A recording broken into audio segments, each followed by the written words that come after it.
Merci Stéphane, mais effectivement il a tout dit. Dernier atelier de cette journée, 45 minutes à passer ensemble sur l'écoute. Je m'appelle Éric Varin et je suis chargé de vous accompagner. Je jouerai votre intermédiaire puisque je vous rappelle que vous avez la possibilité de poser des questions à nos invités et on reprendra toutes ces questions à la fin de cette séquence. Ravi d'être avec vous aujourd'hui. Alors un avec vous un peu particulier, mais on commence à avoir l'habitude et vous voyez qu'on est très bien installé. On a pu faire tomber le masque, protégé que nous sommes par ces écrans et un petit peu éloigné de vous par les autres écrans. Je suis aussi bien accompagné, à commencer par Cécile Vacher. Bonjour Cécile. Bonjour. Alors vous jouerez le rôle d'experte aujourd'hui. Et experte parce que la RSE, c'est un domaine que vous connaissez bien, vous l'exercez professionnellement, vous êtes consultante RSE, associée fondatrice du cabinet Virtuel, et vous accompagnez les entreprises et leurs dirigeants vers une prise en compte intégrée de la RSE avec une conviction forte, c'est que la RSE est facteur de sens et de performance globale. Je dirais même que vous êtes un peu une acharnée, puisque j'ai vu dans votre précédente expérience professionnelle, dans une vie antérieure, que vous avez même été en charge de la coordination et du lobbying, de la responsabilité sociétale d'entreprise en Chine. Alors là, parler de RSE en Chine, chapeau, c'est dire que vous êtes parfaitement convaincu. Qu'est-ce que vous attendez de cet entretien ?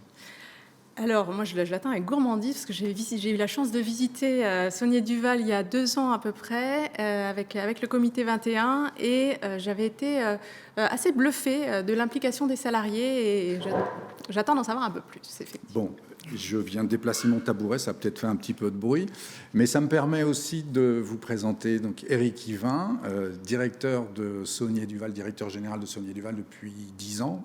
C'est ça. 2010, bonjour. Alors, je ne sais pas si vous le savez, vous partagez pas mal de points communs avec Cécile. D'abord, vous êtes membres tous les deux de DRO, dirigeants responsables de l'Ouest. Vous êtes aussi ingénieur.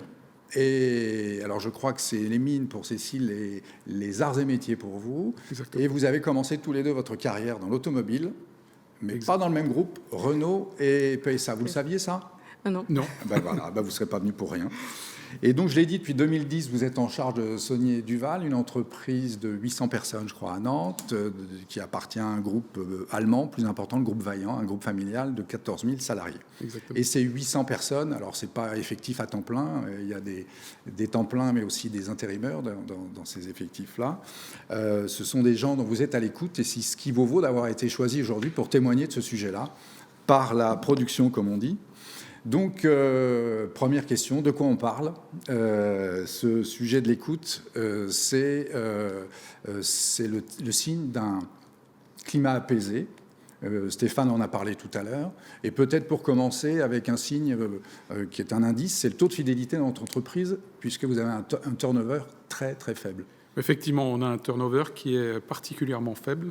On pourrait presque dire anormalement faible, puisqu'on a un turnover inférieur à 4%. Et quand on regarde même ne serait-ce que les démissions, on est sur un rythme de démission de 2 ou 3 personnes par an, ce qui est vraiment très très faible. Et ce qui montre d'une certaine manière l'attachement du personnel à notre entreprise, oui.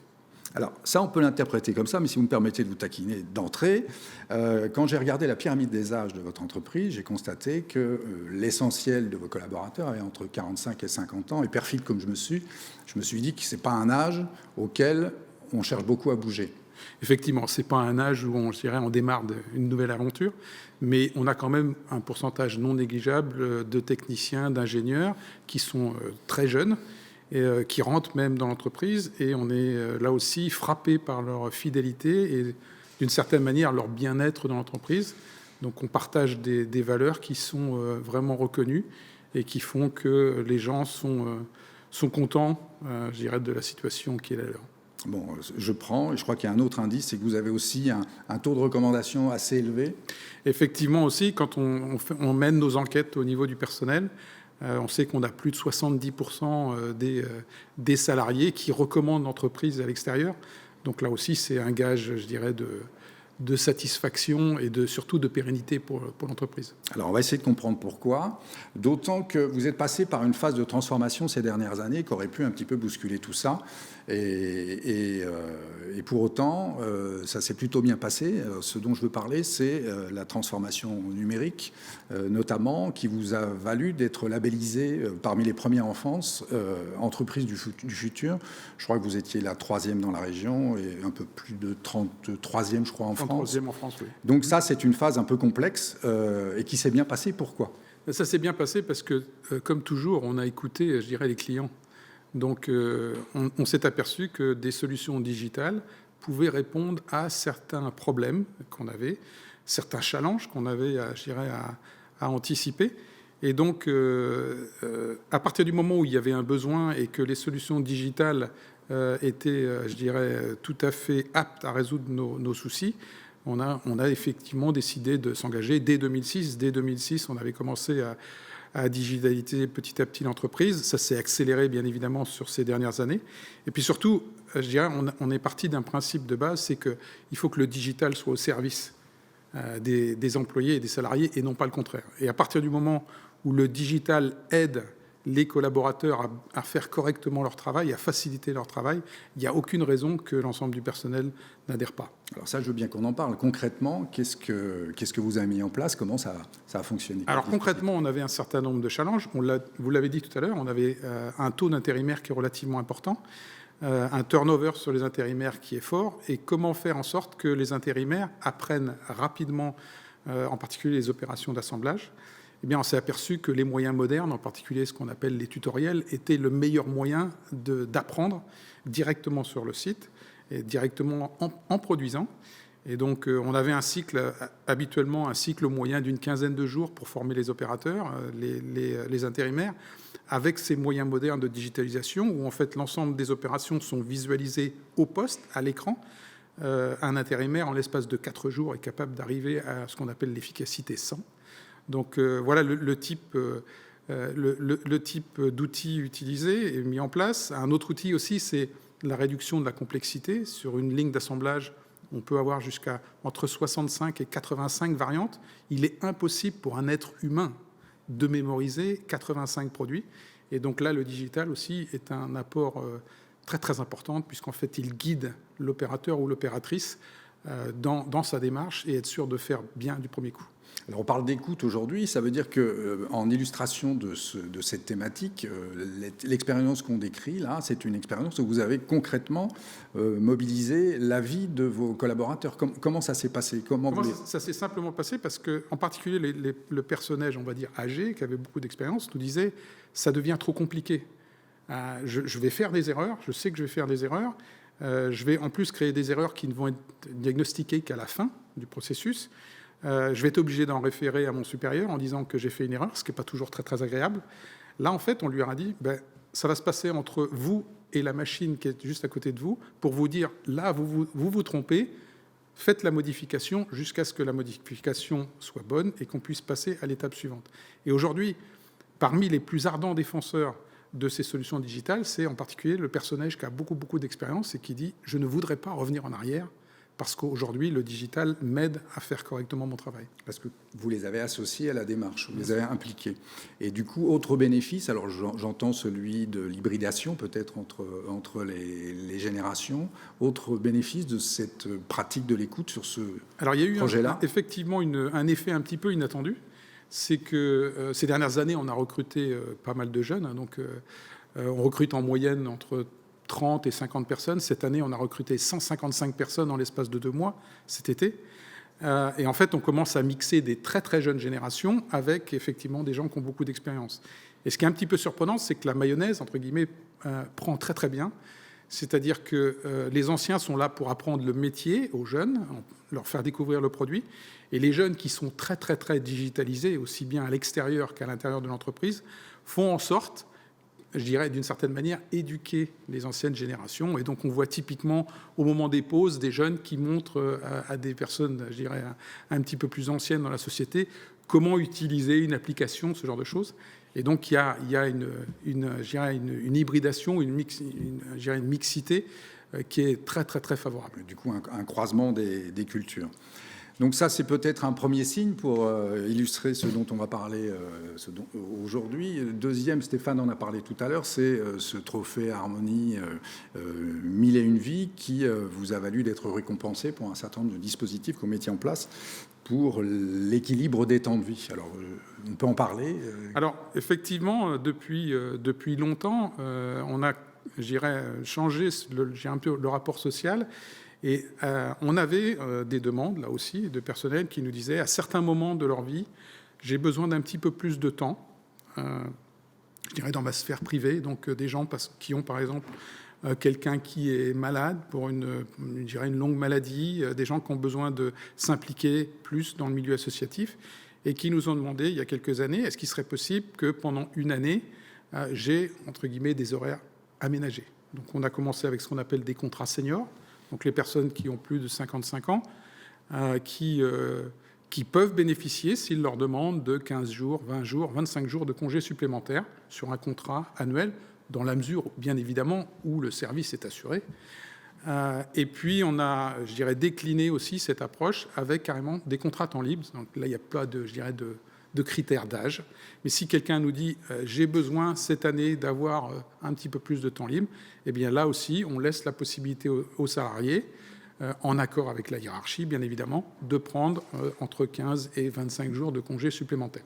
Donc ça, c'est le dispositif, aménagement du temps de travail. Combien de personnes ont... Aujourd'hui, on a, bon an, mal an, entre 30 et 40 personnes qui bénéficient de ces, de ces procédés.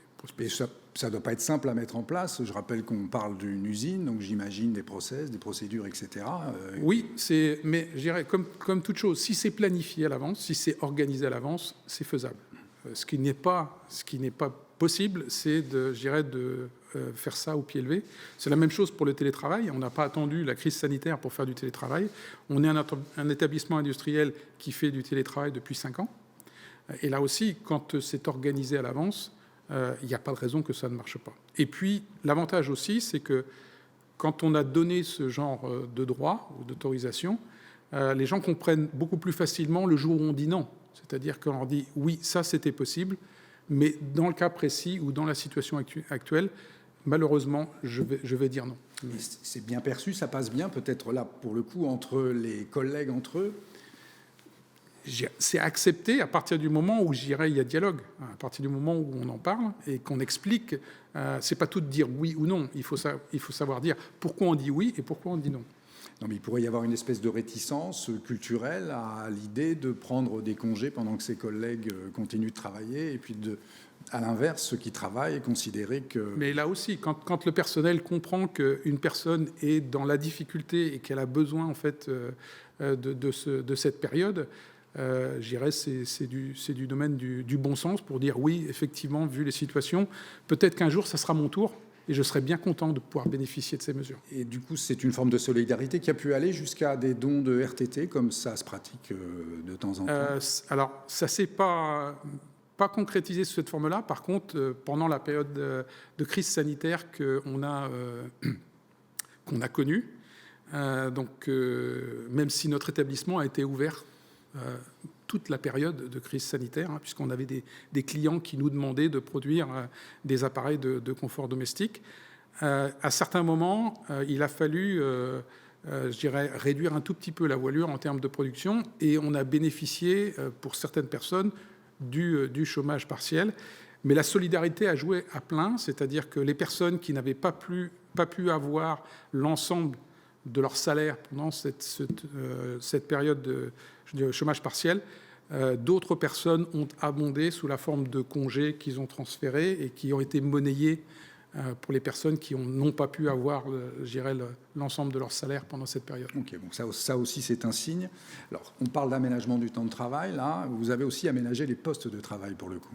Alors, on a aussi une caractéristique, c'est que on est dans un domaine industriel qui, surtout par le passé, physiquement était un petit peu contraignant. Donc, on a des personnes qui ont ce qu'on appelle des restrictions. On a entre 40 et 50 personnes qui ont des restrictions. Et on a été obligé, dès 2008, d'aménager un certain nombre de postes pour ces personnes. Et donc, ça nous permet d'utiliser des personnes qui ont des mobilités réduites. On a aussi un autre cas très, très concret. On embauche depuis quelques années des sourds dans notre entreprise. Et la belle histoire derrière, c'est que en fait, les personnels qui côtoient le personnel malentendant se forment au langage des signes pour pouvoir communiquer avec eux. Donc, on fait de la formation sur le langage des signes pour permettre à du personnel malentendant de travailler avec nous. Et c'est clair que dans pas mal des tâches, je dirais le fait d'être sourd n'est pas un handicap. Alors, aménagement des espaces, aménagement du temps de travail. Vous avez aussi, mais là on parle du travail, exclusivement du travail, mais vous avez aussi le souci d'intégrer la dimension loisir, y compris à l'intérieur de votre établissement. Là aussi, ça correspond à une attente, c'est-à-dire on part aussi du principe que les bonnes idées ne viennent pas nécessairement du management. Les bonnes idées, elles viennent de partout.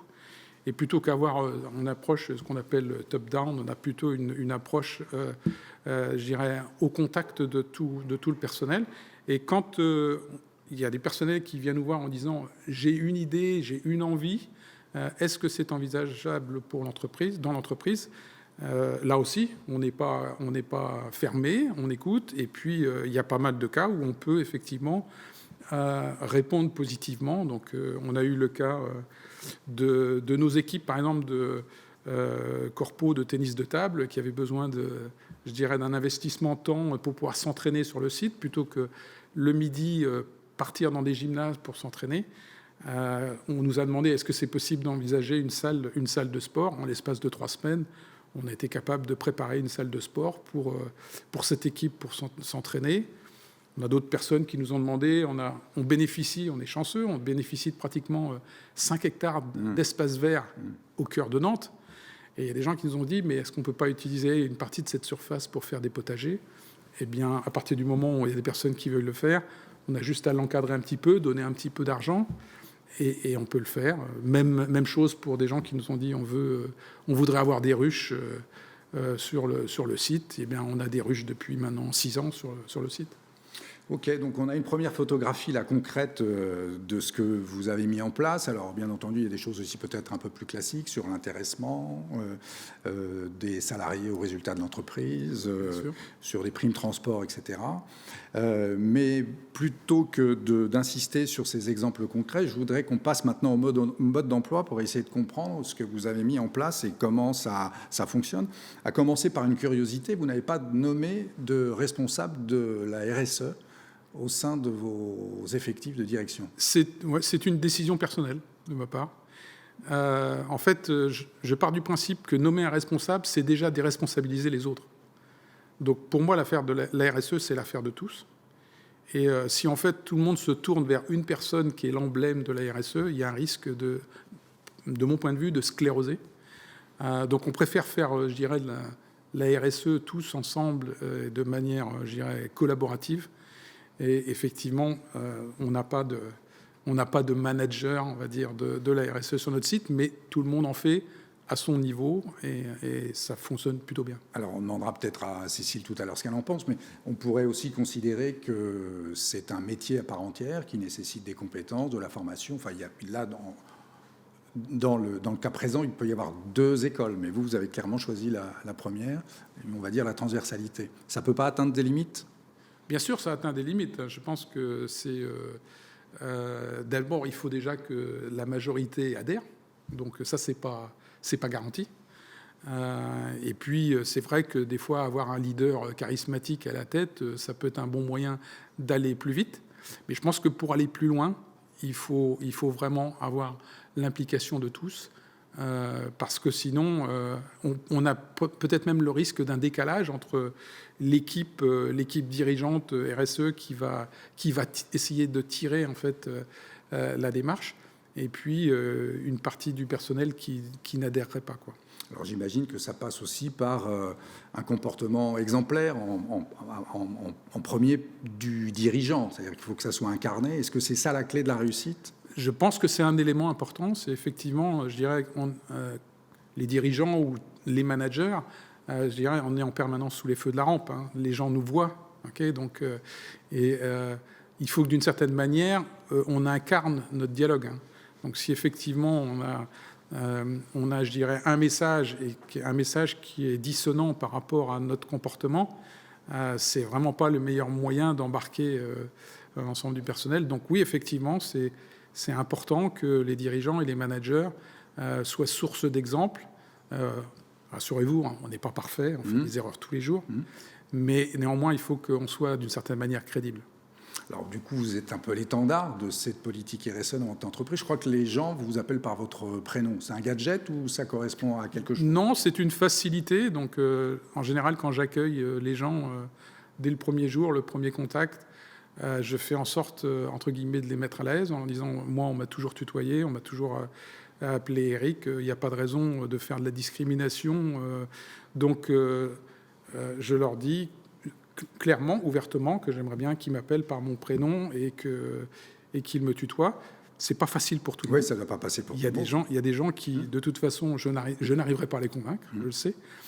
Et surtout, c'est absolument pas une marque d'irrespect. Au contraire, je pense que les gens, toujours pareil, savoir dire à un moment oui ou non, mais que les valeurs de chacun soient préservées et que chacun ait conscience de l'impact qu'il a sur l'autre. Est-ce que c'est quelque chose que vous imposez à vos cadres? Non. Non. Non. Mais ça généralise, j'imagine. Mais effectivement, je dirais, c'est vraiment, je dirais, largement répandu.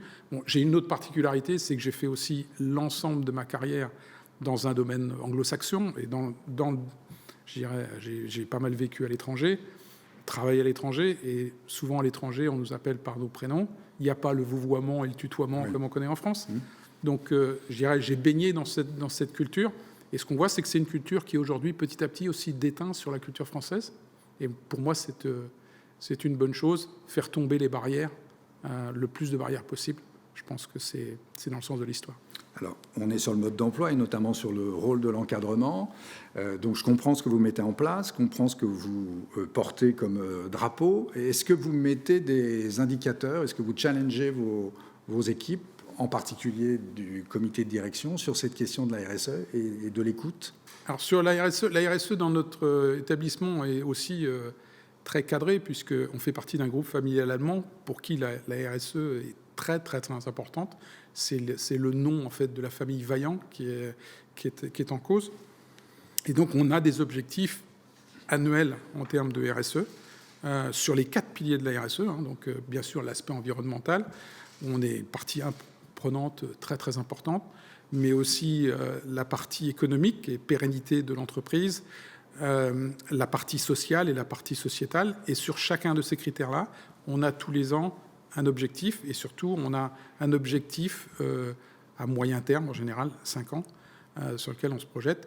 Et tous les membres du comité de direction sont directement aussi évalués sur ces critères de RSE.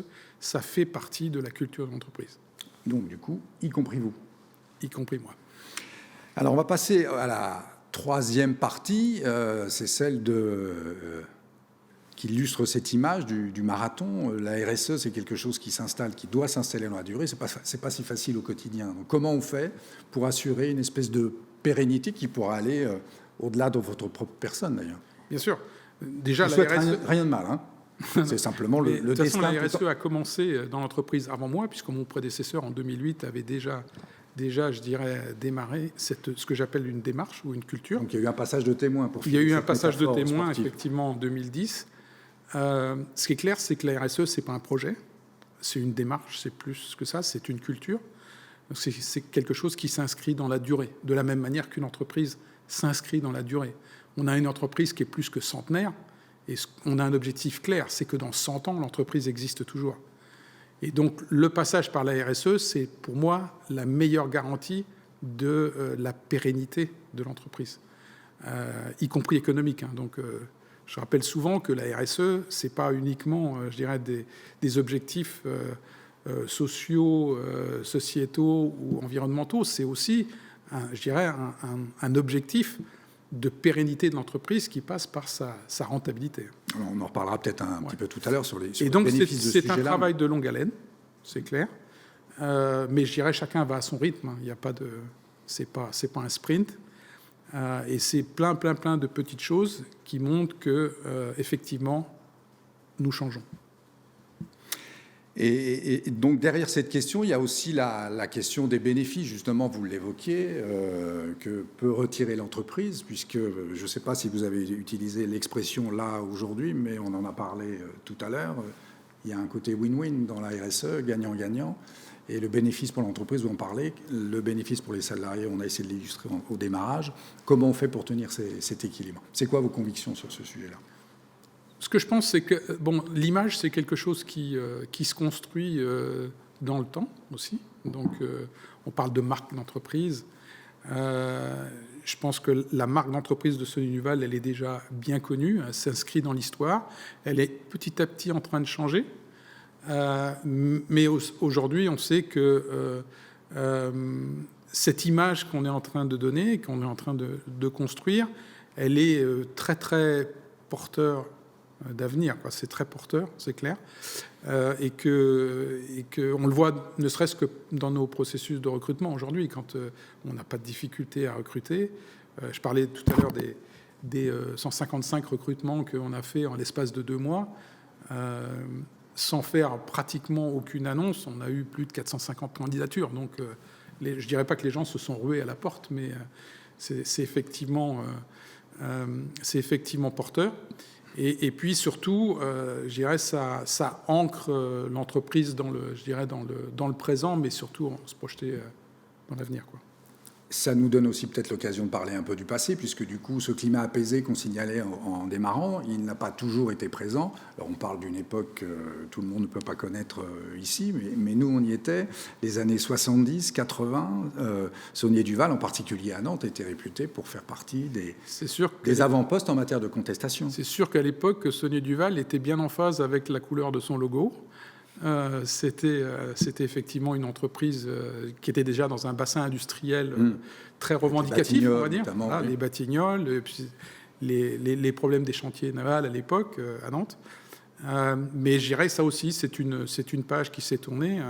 La dernière grève, qui est peut-être fraîche dans l'esprit de certaines personnes chez Sony Duval, la dernière grève chez Sony Duval, elle date de 1998. Donc, vous voyez que de l'eau a coulé sous les ponts.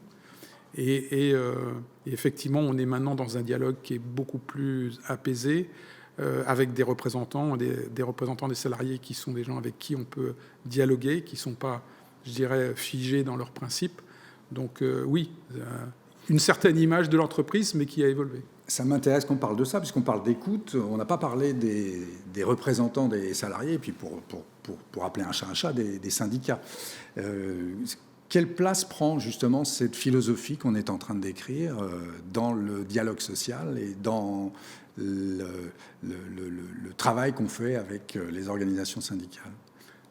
Je dirais que depuis des années, on est vraiment dans le dialogue. C'est-à-dire que chacun peut, je dirais, faire des propositions, on peut dialoguer, on peut construire ensemble. C'est vraiment un processus de construction.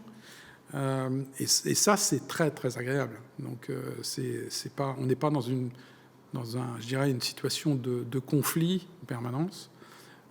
Et donc, la majorité des représentants sur le site sont des gens avec qui il fait bon dialoguer. Oui, ça a changé la nature des rapports. On n'est pas forcément dans le rapport de force. On est de moins en moins dans le rapport de force. On est de moins en moins, je dirais, dans les clichés, la direction contre les salariés, ce genre de choses. Non, c'est des choses qui évoluent très favorablement. Et ce n'est pas non plus des dispositifs qui sont de nature à court-circuiter les instances représentatives, justement? Non, parce que de toute façon, déjà, légalement, on ne peut pas court-circuiter. Donc, vu la taille de notre entreprise, on a un point de passage obligatoire avec les représentants. Donc, on a 24 représentants élus dans l'établissement. Et donc, non, c'est vraiment tout à fait ouvert. Et en plus, parmi les représentants, on a aussi les différentes, je dirais, classes sociales qui sont représentées, donc ce qu'on appelle les différents collèges. Donc, ça permet là aussi pour chacun de pouvoir s'exprimer et, je dirais, se développer. Alors, vous avez parlé d'avenir sur ces questions de la RSE, de l'écoute. En quoi c'est utile à la préparation de cet avenir? Qu'est-ce qui nous attend et qu'est-ce que ces dispositifs que vous avez mis en place vont pouvoir faciliter pour préparer l'avenir? Est-ce qu'il y a des changements, des transformations comme celles qu'on a évoquées au départ sur le digital qu'il va falloir continuer d'accompagner? Je pense que l'ensemble des salariés, ou la majorité des salariés, a bien réalisé qu'on était dans un monde très changeant, parfois déstructuré. On a tous de moins en moins de certitudes. Et que le meilleur moyen, effectivement, de réussir, c'est de, entre guillemets, se serrer les coudes et d'être tous dans le même bateau. Et ça, je pense que c'est quelque chose qui est en train vraiment de, je dirais, d'être compris, d'être compris incarné. Et se développer. On a même l'exemple en interne, puisque dans notre groupe, il y a 9 établissements industriels avec lesquels on s'étalonne tous les mois. Mmh. Donc, j'ai un collègue qui est chinois, j'ai 2 collègues slovaques, un collègue turc, un collègue anglais et puis 2 collègues allemands. Et donc, les gens ne sont pas insensibles à la comparaison et se disent, bah oui, j'ai des collègues, j'ai des voisins qui sont chinois, qui sont slovaques. Et il va falloir là-dedans que je survive. Et il va falloir que là-dedans que je survive, il va falloir que je mette en avant mes atouts, comme par exemple des atouts de la flexibilité. Eh bien, il faut effectivement que les gens évoluent vers quelque chose qui est plus flexible. Et ça aussi, c'est un message que, d'une certaine manière, on martèle depuis quelques années, mais ça commence vraiment à être bien compris que la flexibilité, c'est, entre autres, la clé du succès demain. Merci Eric. Il est temps de passer maintenant à l'avis de l'experte. Cécile, alors peut-être une première analyse comme ça à chaud. Moi, je trouve que son témoignage montre vraiment que la qualité de vie au travail, c'est une approche systémique. C'est à la fois, on a listé plusieurs thématiques, etc., mais c'est vraiment une réflexion systémique qui est basée sur l'expérience collaborateur. En tout cas, ce que je ressens avec une expérience collaborateur qui doit être en phase avec les valeurs qui sont affichées finalement. Il faut que tout point de vie du collaborateur soit cohérent avec les valeurs affichées. Je vous arrête parce que l'expression est amusante. Vous parlez d'expérience collaborateur, comme dans d'autres secteurs, on parle d'expérience usagée. Oui, ou d'expérience client. Ou d'expérience client. Il y a un parallèle établi. Je préfère cette expression-là à marque employeur, par exemple, parce que marque employeur, c'est un peu... on fait du marketing social, et puis finalement, sur le papier, tout est attractif, l'entreprise est attractive, et puis en fait, la réalité est tout autre, et les salariés, en général, n'en sont pas dupes. Alors, ça pose la question de la sincérité et de la cohérence de la démarche de l'entreprise. À quoi ça se mesure? Est-ce qu'on peut mettre en place des indicateurs qui permettent de vérifier, on va dire, tout ça?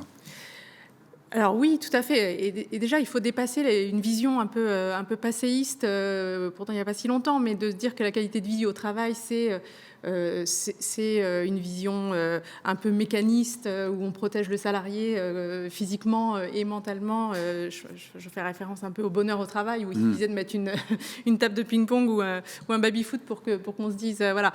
Là, la QVT, ça va bien au-delà de ça. Et je trouve que ce que je trouve intéressant dans son témoignage, c'est que on est sur des indicateurs de résultats, pas sur des indicateurs de moyens. Il ne parle pas en nombre de salariés qu'il a formés ou nombre de salariés impliqués. Enfin, voilà. Il est sur des indicateurs de résultats où il parle de turnover qui est relativement bas, d'implication, que j'ai noté, de taux de recommandation.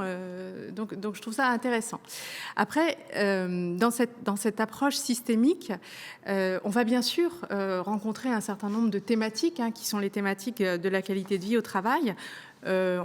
Alors vous avez abordé le sujet finalement de l'emploi. Est-ce qu'on favorise un emploi de qualité, un emploi pérenne par opposition au travail précaire? Bon, l'intérim pose cette question-là quand même.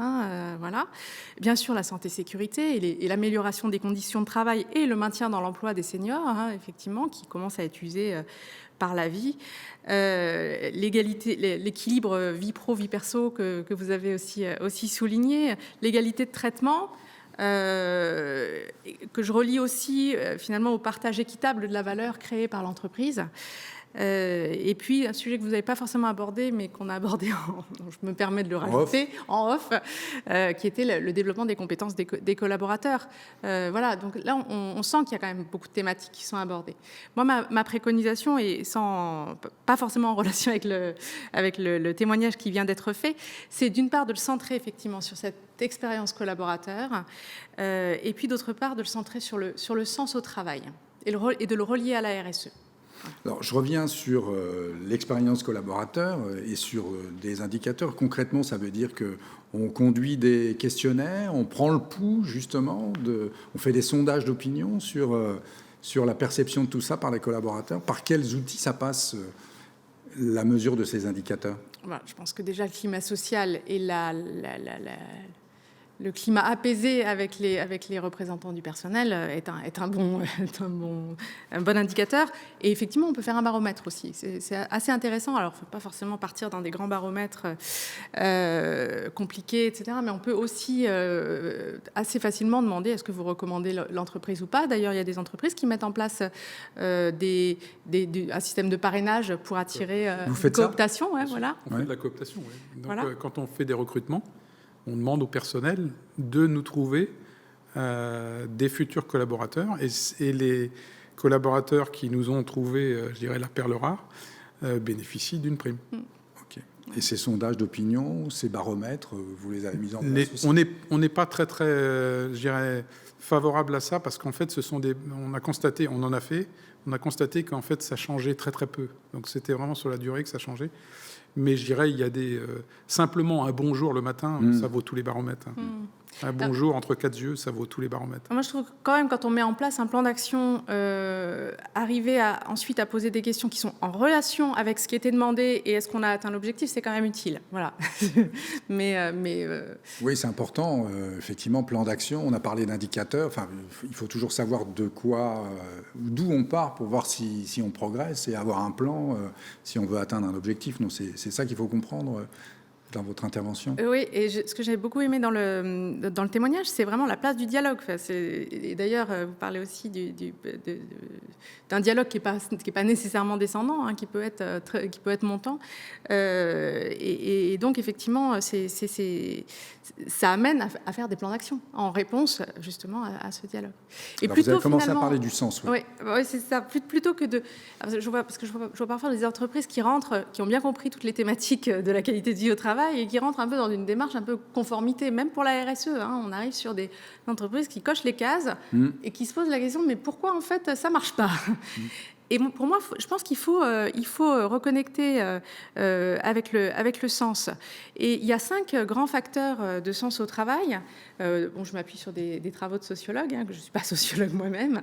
Il y a 5 grands facteurs. Un premier qui est la mise en œuvre de l'intelligence au travail. On a besoin de mettre en œuvre son intelligence, même une intelligence manuelle, hein, l'ébéniste qui choisit dans quel sens il met son bois. Voilà. On a besoin de mettre en œuvre son intelligence. Et ça questionne finalement l'organisation du travail. Et c'est vrai qu'il y a des organisations qui sont plus ou moins propices à la mise en œuvre de l'intelligence. La deuxième chose, c'est le corporatisme, c'est-à-dire le plaisir d'appartenir à un métier. Et on est peut-être le seul, ou pas uniquement dans l'entreprise, à appartenir à un métier. Et cette appartenance nous confère aussi la possibilité de le faire évoluer. Voilà, donc c'est quelque chose qui est facteur de sens pour certains. D'autres, l'esprit d'équipe. On vient tous les deux de l'automobile et je pense que se rendre compte en prenant des milliers de salariés, on est capable, in fine, d'un projet qui n'est juste un plan, de sortir une automobile, on tourne la clé, ça fonctionne, c'est quand même assez magique en fait. Hein, la première sortie d'usine, je ne sais pas si vous avez vécu ça déjà, c'est assez émouvant même. Hein, voilà.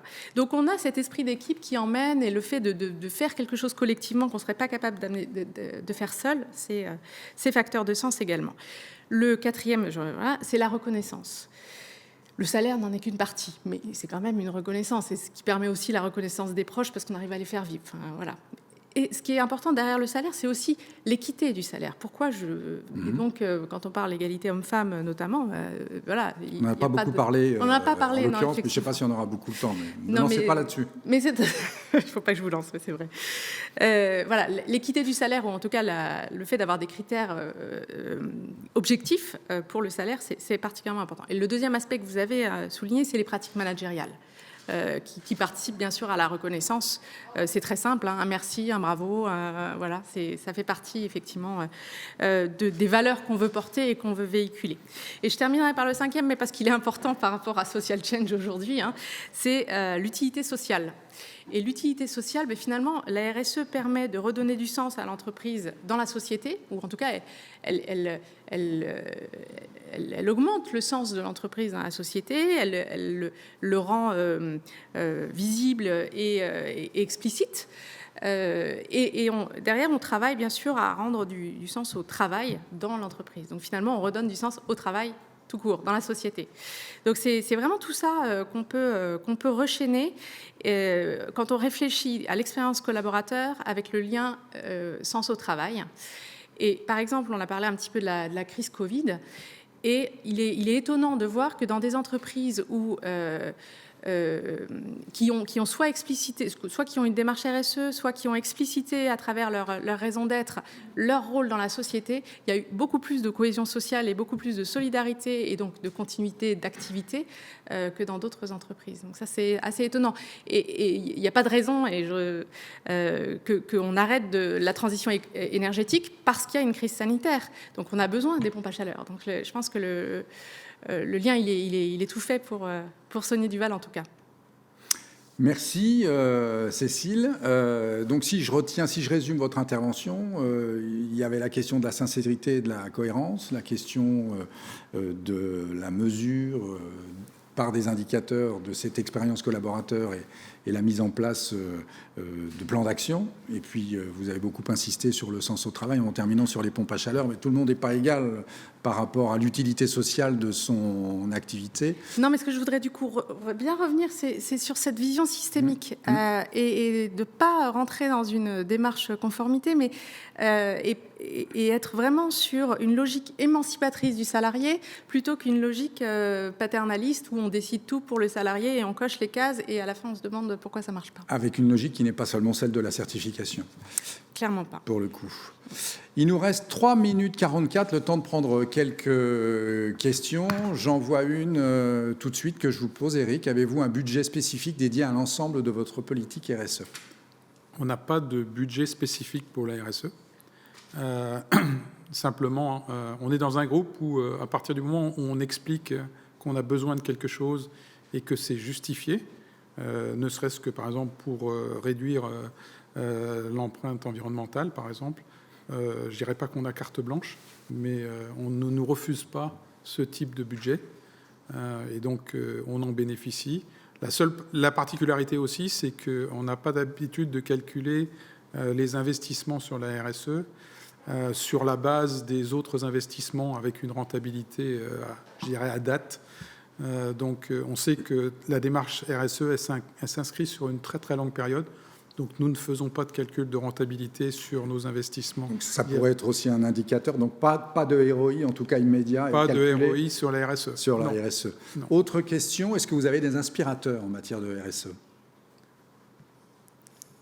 C'est une bonne question. On a parlé de héros tout à l'heure. Vous avez déjà fait partie d'un cercle déjà qui effectivement, faisant partie depuis maintenant 9 ans des dirigeants responsables de l'Ouest, je côtoie énormément d'entreprises qui sont engagées dans cette démarche et qui sont effectivement source d'inspiration. Mais je dirais, il n'y a pas une entreprise un petit peu iconique ou qui serait la référence. Par contre, il y a énormément de bonnes idées au contact des 115 ou 120 entreprises qui font partie des dirigeants responsables de l'Ouest, oui. Alors, encore une question qui concerne le groupe Vaillant cette fois-ci. Est-ce qu'il y a une dynamique RSE au sein du groupe? Oui, c'est clair. Le groupe Vaillant, oui, est très, très, très engagé. Alors, ce qui est assez marrant, c'est que le groupe Vaillant a démarré assez tard, la RSE, en fait en 2012. Mais il faut savoir que Vaillant a démarré la RSE en 2012 et en 2015, Vaillant a été l'entreprise en Allemagne je dirais, référence en termes de RSE, en l'espace de 3 ans. pour montrer un petit peu la démarche. Et je peux même vous dire quel est le nouvel enjeu pour le groupe Vaillant pour 2030, c'est d'avoir une neutralité carbone en 2030 pour une entreprise de 14 000 employés industriels. Vous voyez que le challenge est... Alors, il y a une autre question, mais moi, ça m'en inspire une sur le groupe Vaillant, puisqu'on a parlé tout à l'heure de sa dispersion mondiale. Comment on gère une politique dans un groupe comme celui-là, alors qu'on a des usines en Chine, en Tchécoslovaquie, en France, en Allemagne ou en Angleterre? C'est très, très simple. On a exactement les mêmes objectifs et la même politique. Oui, il n'y a pas d'exception. Oui, oui. Et donc, on fait de la RSE en Chine. Oui, c'est faisable. Et ça, je dirais, ça satisfait beaucoup de monde. Mais il n'y a pas de, on va dire, de clientélisme. Non, c'est tout le monde de la même enseigne. Alors, on a 20 secondes pour la dernière question. Avez-vous envisagé, comme d'autres entreprises industrielles, de passer à la semaine de 4 jours pour favoriser la qualité de vie malheureusement, c'est pas je dirais, la tendance actuelle, puisqu'aujourd'hui, on travaille 7 jours sur 7, 24/24. Donc, effectivement, on pourrait globaliser et faire travailler les gens sur 4 jours. Mais je prendrais par exemple l'exemple des gens qui travaillent le week-end. On a des gens qui travaillent le week-end, qui travaillent 24 heures pendant le week-end, et en fait, leur semaine est faite. Donc eux, ce n'est pas une semaine de 4 jours, c'est une semaine de 2 jours qu'ils font. Et ce qui est assez étonnant, c'est que quand il a fallu effectivement innover dans ce domaine et demander à des gens de venir travailler le week-end, on avait un a priori qui était très favorable, très défavorable.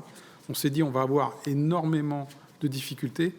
Et la grosse surprise, c'était de voir énormément de personnes qui, pour des raisons diverses, ont adhéré au projet en disant moi, ça m'intéresse de travailler exclusivement le week-end. Et on n'a aucune difficulté à faire travailler plus de 110 personnes pendant le week-end. Merci Eric, vous voyez que je range mes notes parce que le temps est passé. Ravi d'avoir passé ces 45 minutes avec vous. Merci beaucoup. Et puis, vous nous avez manqué. Vivement qu'on puisse se voir dans une vraie salle. Je suis ravi aussi de passer le témoin. Je crois pour parler de Nego Training, c'est certainement un signe qu'on m'a fait. Et j'apprécie. Bonne soirée, à bientôt. Au revoir.